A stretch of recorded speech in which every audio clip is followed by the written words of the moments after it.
सेवा सुशासन और गरीब कल्याण के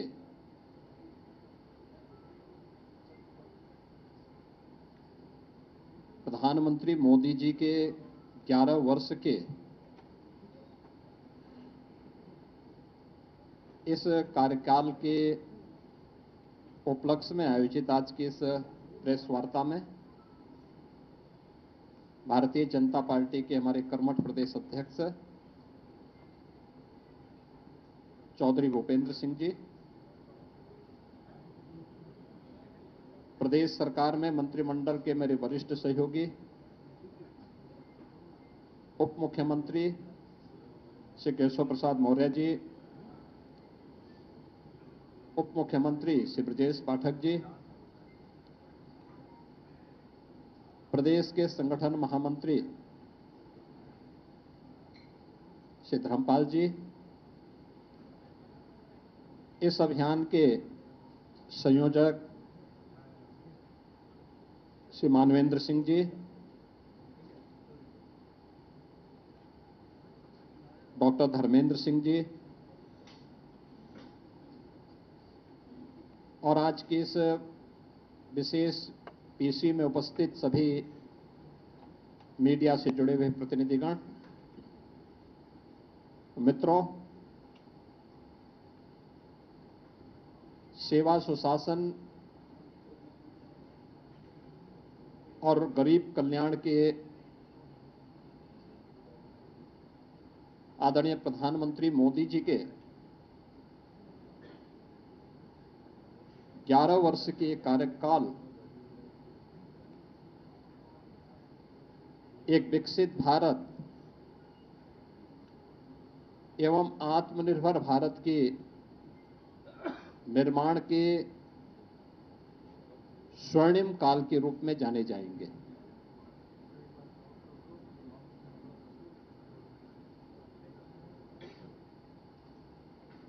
इन 11 वर्षों में प्रधानमंत्री मोदी जी ने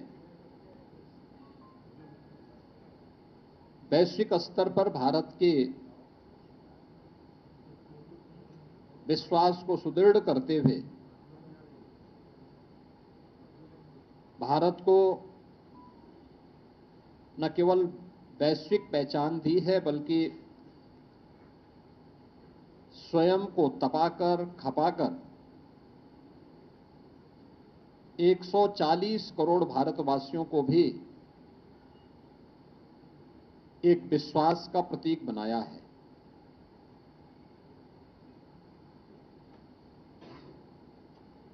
आजादी के 65 वर्षों में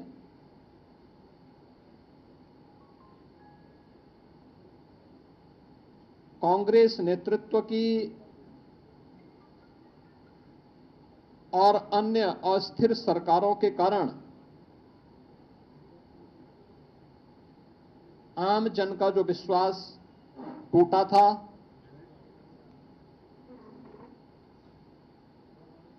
जो विश्वास खंडित हुआ था, वैश्विक मंच पर भारत की छवि जो तार-तार हुई थी, पिछले 11 वर्षों के अंदर प्रधानमंत्री मोदी जी के नेतृत्व में भ्रष्टाचार से मुक्त, परिवारवाद से मुक्त, तुष्टीकरण की राजनीति से मुक्त एक भारत श्रेष्ठ भारत की परिकल्पना को साकार करने वाली एक ऐसा नेतृत्व हमें मिला है, इस देश को मिला है, जिन्होंने पूरे भारत को विश्वास का प्रतीक बना करके भारत को विकसित भारत और आत्मनिर्भर भारत की एक सुदृढ़ नींव का निर्माण करते हुए अगले 25 वर्ष की एक व्यापक कार्य योजना पूरे भारतवासियों के सामने भी प्रस्तुत कर दी है। इन 11 वर्षों में भारत ने न केवल सामाजिक और सांस्कृतिक दृष्टि से बल्कि सुरक्षा के मोर्चे पर, सुशासन के मोर्चे पर और आर्थिक मोर्चे पर भी एक नई पहचान बनाई है।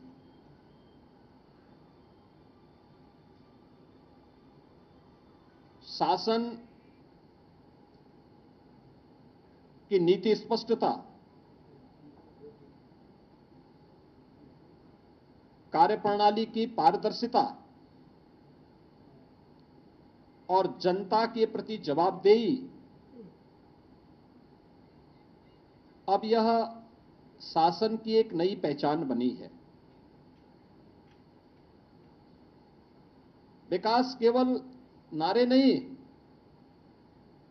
बल्कि यह विरासत और विकास का एक बेहतर समन्वय करते हुए आम जनमानस को साथ लेकर के चलने की आज की एक नई प्रवृत्ति ने भारत को दुनिया के अंदर एक नई पहचान दिलाई है। अब चेहरा देख करके नहीं, बल्कि पात्रता के अनुरूप हर व्यक्ति को बिना भेदभाव के शासन की योजनाओं का लाभ मिलता है। सबका साथ, सबका विश्वास, सबका विकास, सबका विश्वास और सबका प्रयास, यह शासन की नीति का हिस्सा बना है। और शासन अब तुष्टीकरण के आधार पर नहीं, बल्कि प्रत्येक नागरिक की संतुष्टीकरण के आधार पर अपनी कार्य योजना को आगे बढ़ाएगा। पिछले 11 वर्षों के अंदर नए भारत ने यह दृश्य देखा है। भ्रष्टाचार के प्रति जीरो टॉलरेंस, डिजिटल इंडिया के माध्यम से मिनिमम गवर्नमेंट मैक्सिमम गवर्नेंस का एक मॉडल भी भारतवासियों को देखने को मिला है। राष्ट्रीय एकता और अखंडता के प्रति हमारी प्रतिबद्धता और सुरक्षा और आतंकवाद के मुद्दे पर जीरो टॉलरेंस भी भारत ने 140 करोड़ भारतवासियों ने देखा है। प्रधानमंत्री मोदी जी के नेतृत्व की सरकार के 11 वर्ष का कालखंड ऐसे समय में पूरा हो रहा है जब पूरी दुनिया ने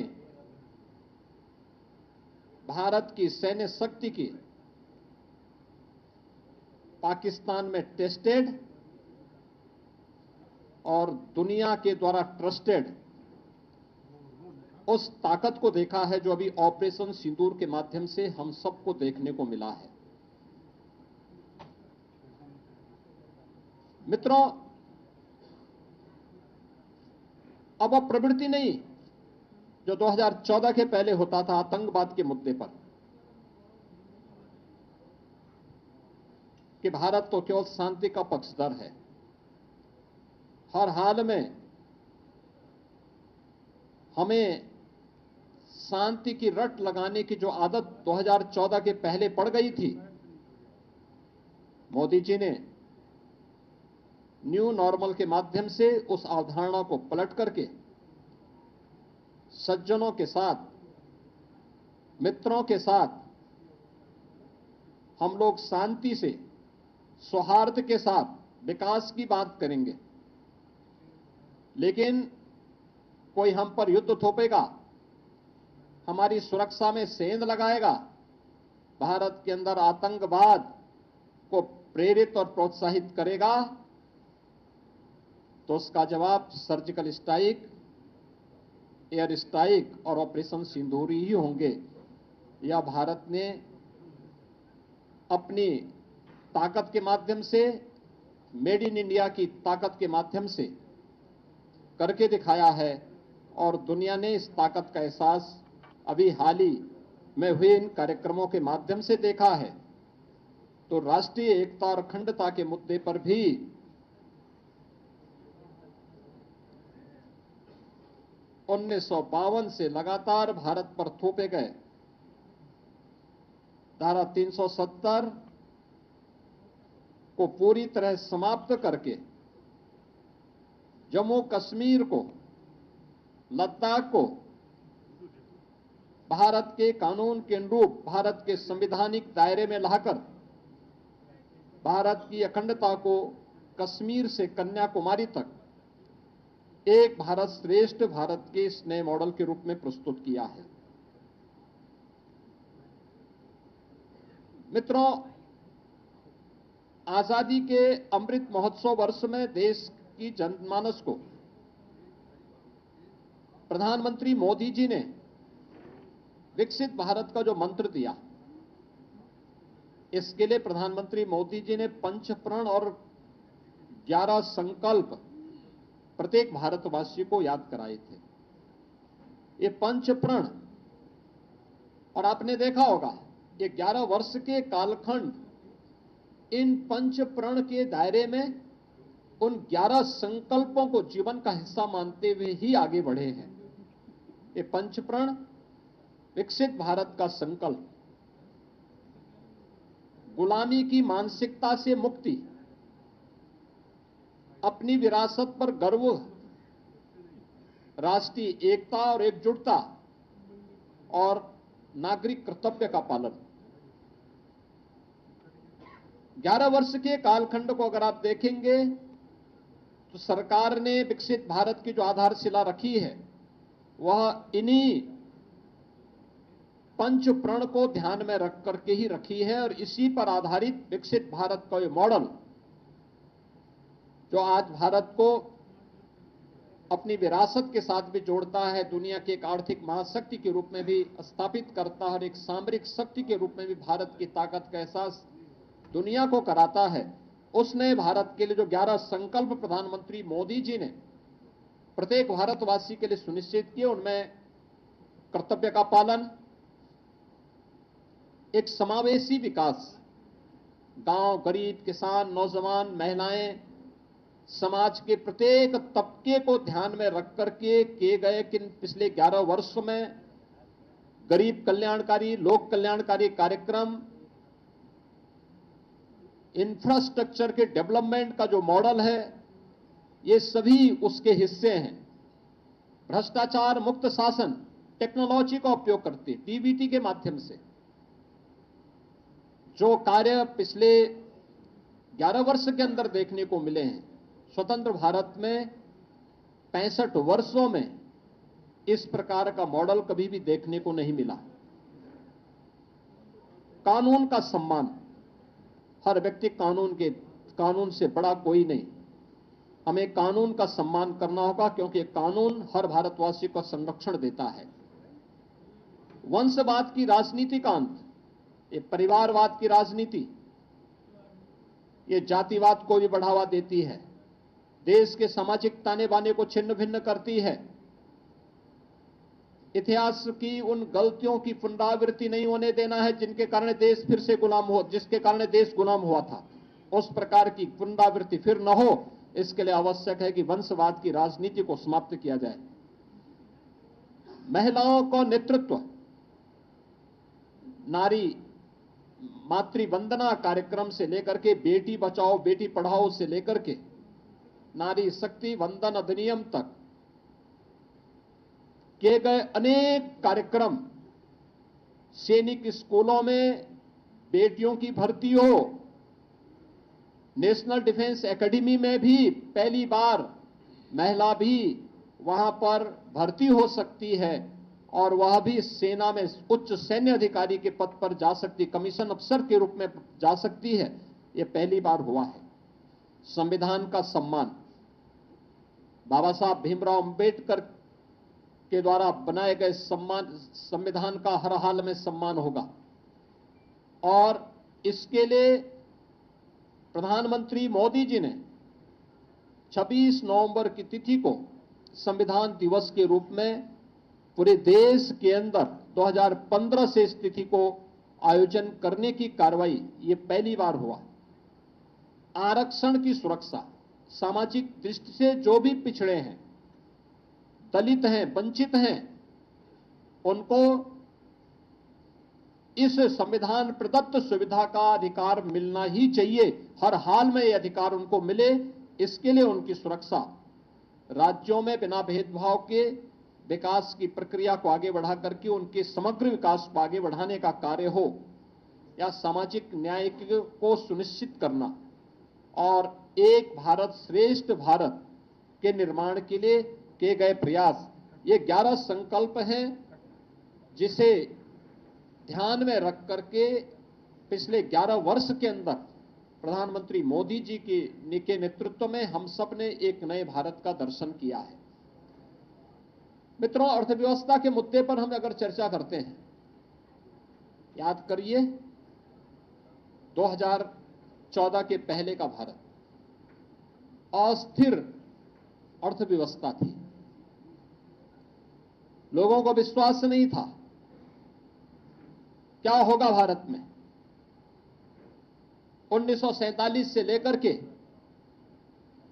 2014 तक भारत दुनिया की केवल 11वीं अर्थव्यवस्था बन गया था, और वह अर्थव्यवस्था भी अस्थिर थी। पिछले 11 वर्ष में भारत दुनिया की चौथी बड़ी अर्थव्यवस्था बना है, यानी भारत से ऊपर। अब भारत ने अपनी आजादी के अमृत महोत्सव वर्ष में, जब ये देश अपनी आजादी के 75 वर्ष पूरा कर रहा था, तब प्रधानमंत्री मोदी जी के नेतृत्व में भारत ने उस ब्रिटेन को अर्थव्यवस्था के मोर्चे पर पछाड़ा था, जिस ब्रिटेन ने भारत पर लगभग 200 वर्षों तक शासन किया था। और जब प्रधानमंत्री मोदी जी के प्रधानमंत्री के रूप में कार्यकाल के सफलतम 11 वर्ष पूरे हो रहे हैं, तब जापान की अर्थव्यवस्था को पछाड़ करके भारत दुनिया की चौथी बड़ी अर्थव्यवस्था हो रहा है। भारत की अर्थव्यवस्था दुनिया की अकेली अर्थव्यवस्था है जो एक दशक में दुगनी हुई है। भारत दुनिया का पहला देश है जिसने अपनी पर कैपिटा इनकम यानी प्रति व्यक्ति आय दोगुने से अधिक की है पिछले 10 वर्ष के अंदर। 2013-14 में भारत की प्रति व्यक्ति आय यह केवल 79,000 रुपये थी, 79,000 थी, और आज यह बढ़कर के लगभग 2.5 लाख हुई है। आप अनुमान कर दीजिए, इसके दायरे को अगर आप देखेंगे तो यह आपको चौंकाने वाले आंकड़े हम सबको प्रस्तुत करते हैं। भारत का निर्यात कई गुना बढ़ा है और यह एक नई अर्थव्यवस्था के रूप में भारत को स्थापित करने, आगे बढ़ाने की।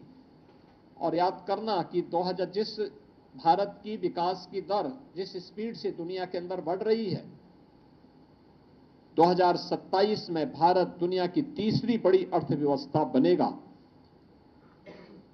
तीसरी बड़ी अर्थव्यवस्था बनने के लिए 2027 का एक टारगेट भी प्रधानमंत्री मोदी जी ने भारतवासियों के सामने, भारत के नागरिकों के सामने पहले ही प्रस्तुत कर दी है। मित्रों, इंफ्रास्ट्रक्चर वर्ल्ड क्लास हो, यह इंफ्रास्ट्रक्चर अर्थव्यवस्था का बाहरी ढांचा होता है, उसकी रीढ़ होती है, और उस सुदृढ़ अर्थव्यवस्था के लिए आवश्यक होता है बेहतर इंफ्रास्ट्रक्चर।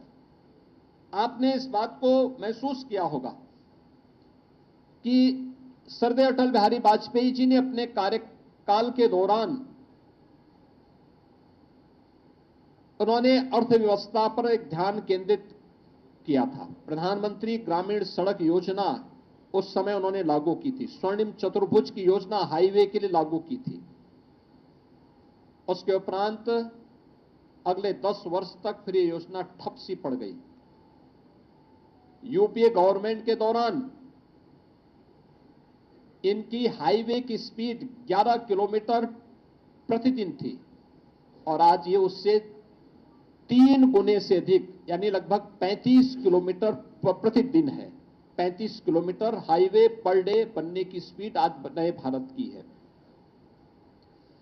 आज हमारी 99% ग्रामीण क्षेत्र की सड़कें यानी हमारे गांव आज प्रधानमंत्री ग्रामीण सड़क योजना से कनेक्टेड हो चुकी हैं और इस दौरान देश के अंदर 3,80,000 किलोमीटर ग्रामीण सड़कों का निर्माण भी पिछले 11 वर्ष के अंदर हुई है और इसी प्रकार से देश के अंदर हाई स्पीड कॉरिडोर के निर्माण के लिए भी कार्य हुआ, जिसमें 3,600 किलोमीटर का हाई स्पीड कॉरिडोर और देश की पहली रैपिड रेल उत्तर प्रदेश के अंदर भी प्रारंभ हुई है, जो दिल्ली मेरठ के बीच में प्रारंभ हो चुकी है।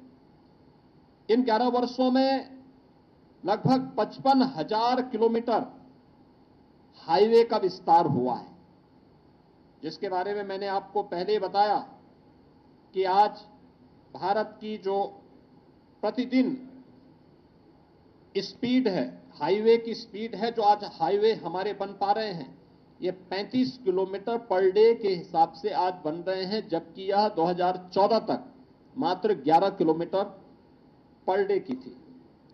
मेट्रो, पब्लिक ट्रांसपोर्ट का बेहतरीन माध्यम मेट्रो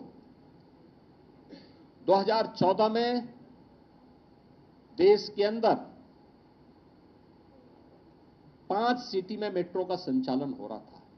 उत्तर प्रदेश का एक भी सिटी उसमें नहीं था और आज देश के अंदर 23 सिटी में मेट्रो का संचालन हो रहा है।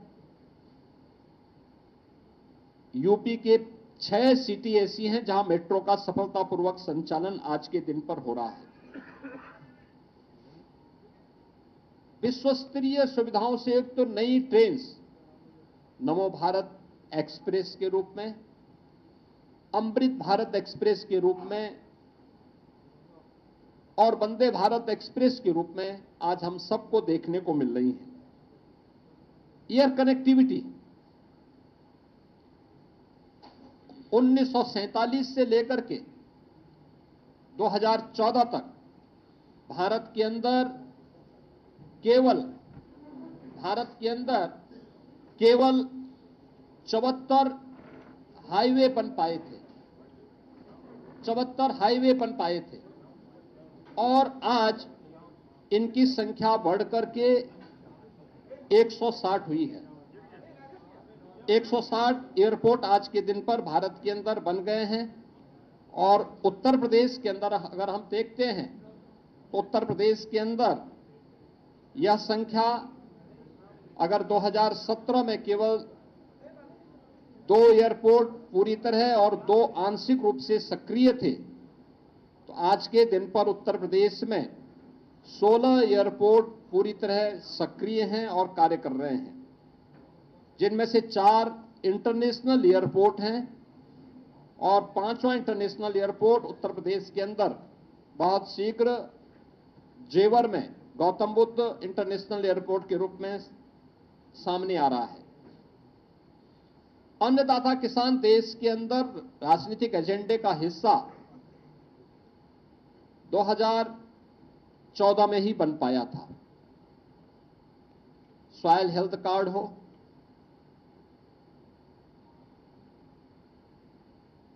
कृषि बीमा की योजना हो, प्रधानमंत्री कृषि सिंचाई की योजना हो, प्रधानमंत्री किसान सम्मान निधि हो, ये वे योजनाएं एमएसपी की लागत का 1.5 गुना दाम की गारंटी हो, ये सभी पिछले 11 वर्ष की वे उपलब्धियां हैं, जिसमें देश के अंदर 11 करोड़ किसानों को 6,000 रुपए सालाना प्रधानमंत्री किसान सम्मान निधि की गारंटी, जिसके तहत अब तक 3,68,000 करोड़ रुपए डीबीटी के माध्यम से अन्नदाता किसानों के खातों में सीधे गए हैं।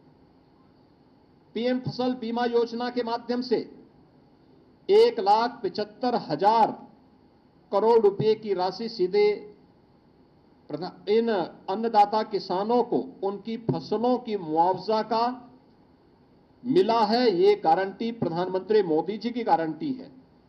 और यही नहीं, देश के अंदर प्रधानमंत्री कृषि सिंचाई योजना के अंतर्गत 93,000 करोड़ रुपए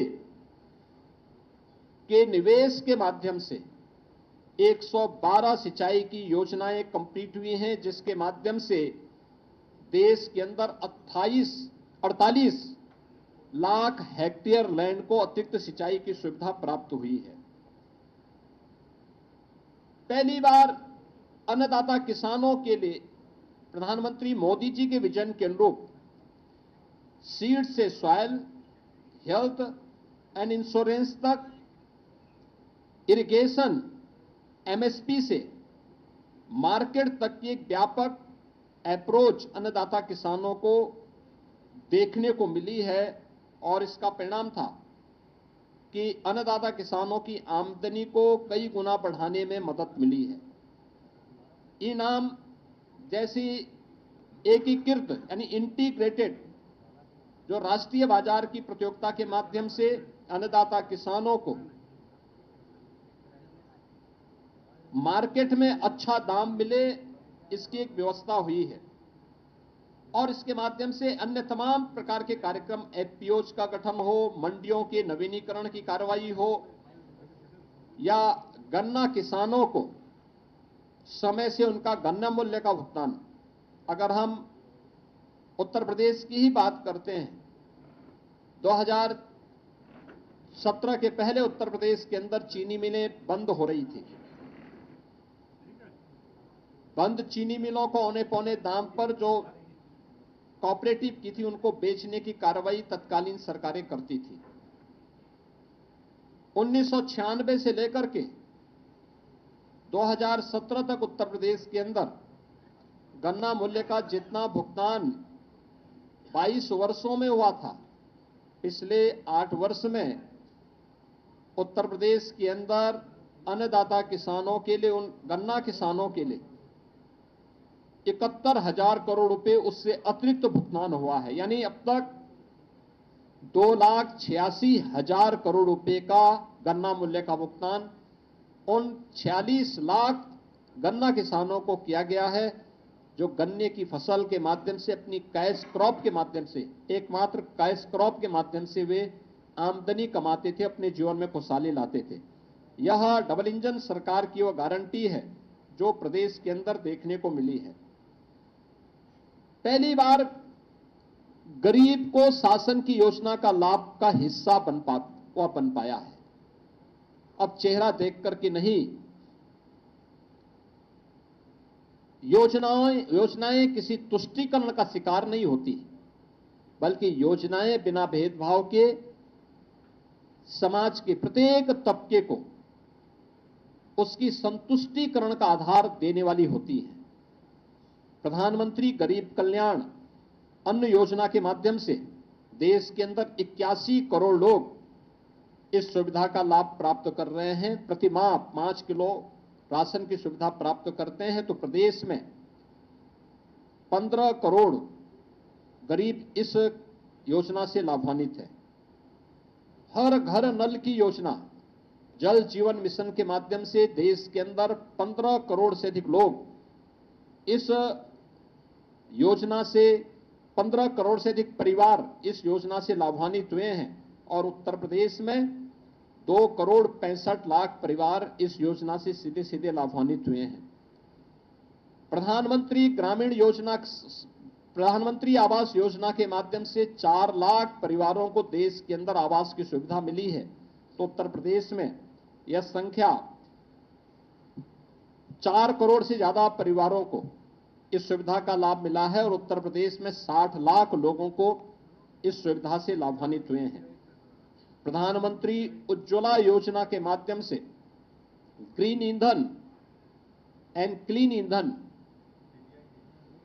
की सुविधा मिले, यह सपना साकार किया प्रधानमंत्री मोदी जी ने प्रधानमंत्री उज्ज्वला योजना के माध्यम से, जिसमें देश के अंदर 10 करोड़ 33 लाख परिवारों को फ्री में कनेक्शन उपलब्ध हुए हैं और उत्तर प्रदेश में 1 करोड़ 86 लाख परिवार इस योजना से लाभान्वित हुए हैं। पीएम स्वनिधि योजना के माध्यम से देश के अंदर पहली बार स्ट्रीट वेंडर के लिए भी कोई कार्यक्रम चला है। 68 लाख स्ट्रीट वेंडर प्रधानमंत्री स्वनिधि योजना का लाभ प्राप्त किए हैं। प्रधानमंत्री मुद्रा योजना के माध्यम से छोटे उद्यमियों को 52,50,000 करोड़ से ज्यादा का लोन उपलब्ध हुआ है और प्रधानमंत्री श्रम योगी मानधन योजना के माध्यम से भी देश में 59 लाख श्रमिक इससे लाभान्वित हुए हैं। अटल पेंशन योजना 7 करोड़ 65 लाख लोग लाभान्वित हुए हैं और प्रधानमंत्री जनधन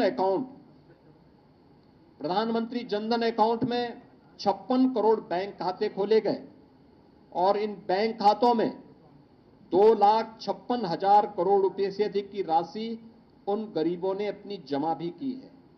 उन लोगों की जमा भी हुई है या गौर सरकार के द्वारा जो अनुदान भेजा गया है, जो सब्सिडी भेजी गई होगी डीबीटी के माध्यम से उन अकाउंट में उन लोगों तक सीधे सीधे पहुंचने का काम हुआ है।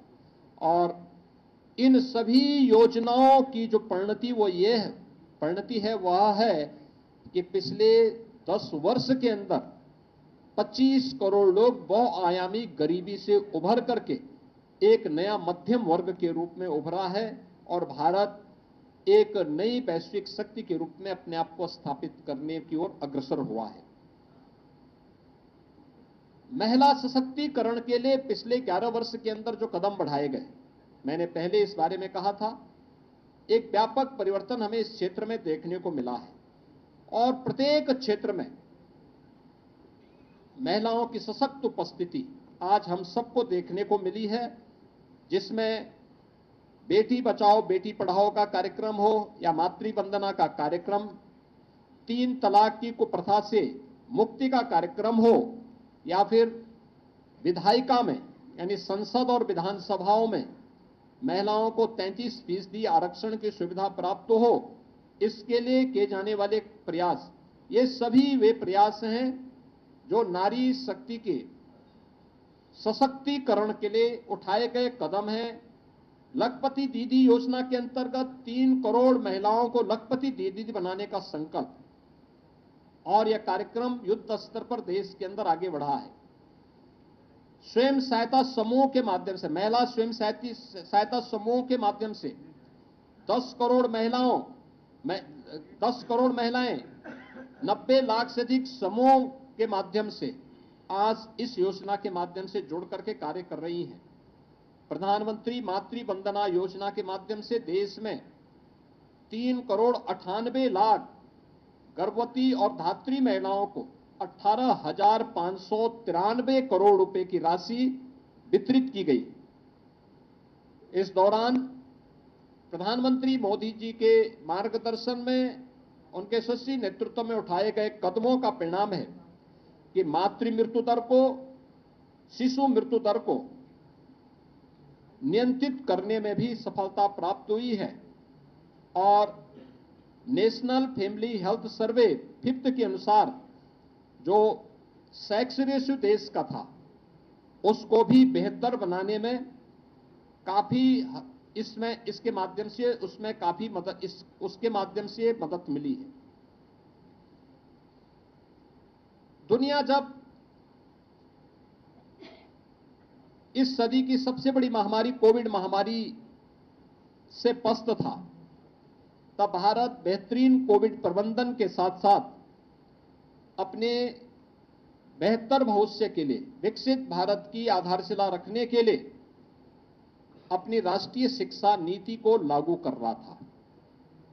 याद करिए, 3 दशक से लंबित थी ये योजना और 3 दशक में प्रधानमंत्री मोदी जी ने इस राष्ट्रीय शिक्षा नीति को 2020 में लागू किया। आज परिणाम है कि बेसिक एजुकेशन में पीएम श्री स्कूल के माध्यम से 14,500 से अधिक स्कूलों को बेहतर इंफ्रास्ट्रक्चर से आच्छादित किया जा रहा है। देश के अंदर इस दौरान आईआईटी, आईआईएम ये बने हैं, जिनमें 14 के बाद 8 नए आईआईटी, 7 नए आईआईएम का निर्माण हुआ। देश के अंदर पीएसयूज के माध्यम से जो रोजगार दिए गए 8,60,000 से अधिक भर्तियां देश के अंदर हुई हैं और 490 से अधिक केंद्रीय यानी नए विश्वविद्यालयों का निर्माण भी देश के अंदर हुआ है। स्वस्थ भारत एक समर्थ भारत का आधार बनेगा, ये प्रधानमंत्री मोदी जी ने कहा था। और आज याद करिए, पिछली सरकारों में कांग्रेस ने एक एम्स बनाया था, सरदार अटल जी ने 6 एम्स बनाए और मोदी जी के कालखंड में एम्स की संख्या हुई है 23। उत्तर प्रदेश के अंदर 2 एम्स बने हैं, एक गोरखपुर में, दूसरा रायबरेली में। देश के अंदर 2014 तक केवल 380 मेडिकल कॉलेज थे। आज अकेले उत्तर प्रदेश में 80 मेडिकल कॉलेज हैं और देश के अंदर 2045 मेडिकल कॉलेजेस वर्तमान में मेडिकल की शिक्षा प्रदान कर रहे हैं। एमबीबीएस की सीट्स 2014 तक केवल 51,348 सीट्स थी। आज ये संख्या बढ़कर के 1,18,000 हुई है और पीजी की सीट्स 2014 में 13,246 थी। आज ये संख्या बढ़कर के 74,000 इसके बाद नई जुड़ी हैं।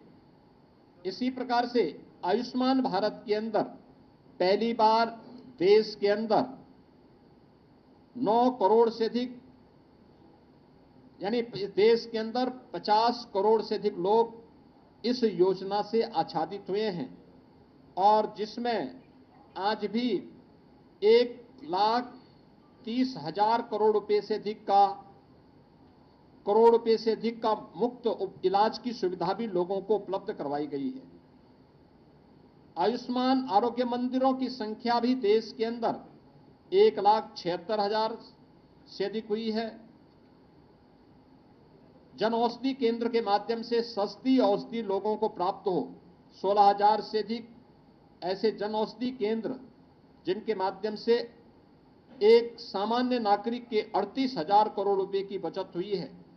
और ई संजीवनी के माध्यम से भी देश भर में 37 करोड़ से अधिक टेली कंसल्टेशन की सुविधा आम जनमानस को देने की कार्रवाई हुई है। यानी समर्थ भारत के लिए भी 65 वर्षों में स्वस्थ बनाने के लिए जो कार्यक्रम होने चाहिए थे, उससे कई गुना पिछले 11 वर्ष के अंदर हम सबको देश के अंदर देखने को मिला है। आस्था और अर्थव्यवस्था का बेहतर समन्वय हो सकता है। विरासत भी विकास का माध्यम बन सकती है। ये हम सब ने महाकुंभ के माध्यम से देखा। प्रधानमंत्री मोदी जी का मार्गदर्शन और नेतृत्व ने प्रयागराज महाकुंभ की सफलता को जिन ऊंचाइयों तक पहुंचाया था, आपने उसको महसूस किया होगा। कैसे उसके माध्यम से हमने एक नए भारत का दर्शन किया। आस्था के माध्यम से आर्थिकी के 5 नए कॉरिडोर यूपी के अंदर बनते हुए दिखाई दिए और उनके माध्यम से उन क्षेत्रों में रोजगार और अर्थव्यवस्था को जो बल मिला है, आज हमें यह विरासत और आर्थिकी का बेहतर समन्वय हम सबको देखने को मिलता है। एक नई काशी के रूप में काशी विश्वनाथ कॉरिडोर, आज काशी के अंदर बाबा विश्वनाथ धाम के निर्माण के बाद श्रद्धालु और पर्यटकों की आई भीड़ और वहां की अर्थव्यवस्था में आए युगांतरकारी परिणाम हम सबके सामने देखने को मिल रहे हैं। नमामि गंगे परियोजना का परिणाम महाकुंभ की सफलता के रूप में हम सब देख सकते हैं।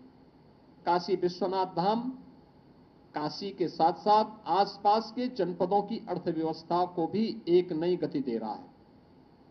अयोध्या में श्री राम जन्मभूमि में 500 वर्षों के बाद रामलला का विराजमान होना, अयोध्या को एक नई विकसित नगरी के रूप में वैश्विक मंच पर स्थापित होना और इसके माध्यम से रोजगार और अर्थव्यवस्था को एक नई गति मिलना। इसी प्रकार से विंध्यवासिनी धाम हो, नेमिष धाम हो, सुख तीर्थ हो, मथुरा वृंदावन, चित्रकूट या अन्य सभी पवित्र स्थलों के विकास के साथ साथ देश के अंदर महाकाल का महालोक हो, केदारपुरी और बद्रीनाथ धाम जैसे पवित्र धामों के सुंदरीकरण और वहां पर बुनियादी सुविधाओं को सुदृढ़ करने की कार्रवाई हो, ये सभी हम सब ने देखे ही हैं और इन पर निरंतर कार्य हो रहा है। पहली बार आजाद भारत में कार्य हुआ है। सोमनाथ के मंदिर का नया स्वरूप प्रधानमंत्री मोदी जी के विजन का मूर्त रूप है। तो देश के अंदर पहली बार लौह पुरुष सरदार वल्लभ भाई पटेल की दुनिया की सबसे ऊंची प्रतिमा केवड़िया गुजरात में सरदार सरोवर तट पर, नर्मदा जी के तट पर स्थापित होना, यह भारत की विरासत के प्रति सम्मान का। बाबा साहब भीमराव अंबेडकर के पंच तीर्थों की स्थापना का कार्य, उत्तर प्रदेश के अंदर संत रविदास जी की जन्मभूमि चीर गोवर्धन का विकास, या फिर भगवान राम को हम तक पहुंचा, हम सभी आम जनमानस की मुक्तिदाता के रूप में प्रस्तुत करने वाले महर्षि वाल्मीकि की पावन साधना स्थली लालापुर को के विकास का कार्य हो, ये सभी हम सबको आज वहां पर देखने को, ये सभी कार्य हम सबको देखने को मिल रहा है। देश के अंदर अगर हम देखें तो चाहे वह प्रधानमंत्री संग्रहालय के माध्यम से देश के पूर्व सभी प्रधानमंत्रियों के देश के लिए जीवन और उनके योगदान की निष्पक्ष रूप से प्रदर्शित करने का कार्य हो, या फिर नेताजी सुभाष चंद्र बोस का भारत के स्वतंत्रता आंदोलन में किए गए योगदान के प्रति कृतज्ञता ज्ञापित करने का कार्य, इंडिया गेट के पास उनकी भव्य प्रतिमा के अनावरण के माध्यम से, या जलियांवाला बाग परिसर के पुनरुद्धार के कार्य हो, ये सभी इस बात का उल्लेख करते हैं कि प्रधानमंत्री मोदी जी ने विरासत को विकास के साथ जोड़ने का जो कार्य किया वह हम सबके सामने है। 15 नवंबर की तिथि जनजातीय गौरव दिवस के रूप में भगवान बिरसा मुंडा की जयंती के रूप में मनाया जाए, इसके लिए उनके जनजातीय विरासत को हम संरक्षित करने का कार्य म्यूजियम के माध्यम से भी प्रस्तुत करें। लोक माता अहिल्याबाई की 300वीं जयंती का कार्यक्रम पूरे भारत अखिल भारतीय स्तर पर लोक माता की दूरदर्शिता के अनुरूप हम लोग आयोजित करें। ये कार्यक्रम जिस भव्यता के साथ हुए हैं, ये सभी आज उन कार्यक्रमों को जोड़ने के कार्यक्रम हैं ही। साथ साथ काशी तमिल संगमम का कार्यक्रम दो सभ्यता और दो संस्कृतियों को आपस में जोड़ करके राष्ट्रीय एकता को, एक भारत श्रेष्ठ भारत की परिकल्पना को साकार करने का कार्यक्रम, यह भी प्रधानमंत्री मोदी जी के नेतृत्व में आज हम सबको देखने को मिल रहा है। मित्रों, 11 वर्ष का प्रधानमंत्री मोदी जी का एक कार्यक्रम, हमने इस बात को बहुत स्पष्टता के साथ हम आज महसूस करते हैं कि 11 वर्ष का एक कार्यक्रम हम सबके लिए तकनीक से, मोदी जी का जो स्पष्ट कहना था कि जहां तकनीक है वहीं तरक्की है, और जीवन के प्रत्येक क्षेत्र में उन्होंने इसको महत्व दिया है। जहां भाजपा की सरकार है वहीं गरीब कल्याण भी है। आपने देखा होगा भारतीय जनता पार्टी की जहां सरकारें हैं, मोदी जी का स्पष्ट कहना है और उन चीजों को हमने वहां देखा है। शासन अब केवल हम शासन में बैठे इस आधार पर हम केवल अपना अधिकार जताएं नहीं, शासन सेवा का माध्यम बनेगा। सरकार आम जनमानस के साथ सहभागी बनेगी और सुशासन अब संस्कृति के रूप में हमें देखने को मिल रही है। 11 वर्ष के प्रधानमंत्री मोदी जी के शासन काल को हमने इन रूपों में देखा है। 11 वर्ष का यह कार्यकाल सेवा को संकल्प के रूप में, सुशासन को संस्कृति के रूप में और सुरक्षा को सर्वोच्च प्राथमिकता देता है। यही है नया भारत और यही है विश्व का नए भारत पर विश्वास। प्रधानमंत्री मोदी जी का 11 वर्ष का यह कालखंड, ये कार्यकाल नए भारत को एक विकसित और आत्मनिर्भर भारत के स्वर्णिम कालखंड के रूप में प्रस्तुत करता है। इस स्वर्णिम कालखंड के लिए हम उत्तर प्रदेश सरकार और उत्तर प्रदेश वासियों की ओर से आदरणीय प्रधानमंत्री जी को बधाई देते हैं, उनका हृदय से अभिनंदन करते हैं। धन्यवाद।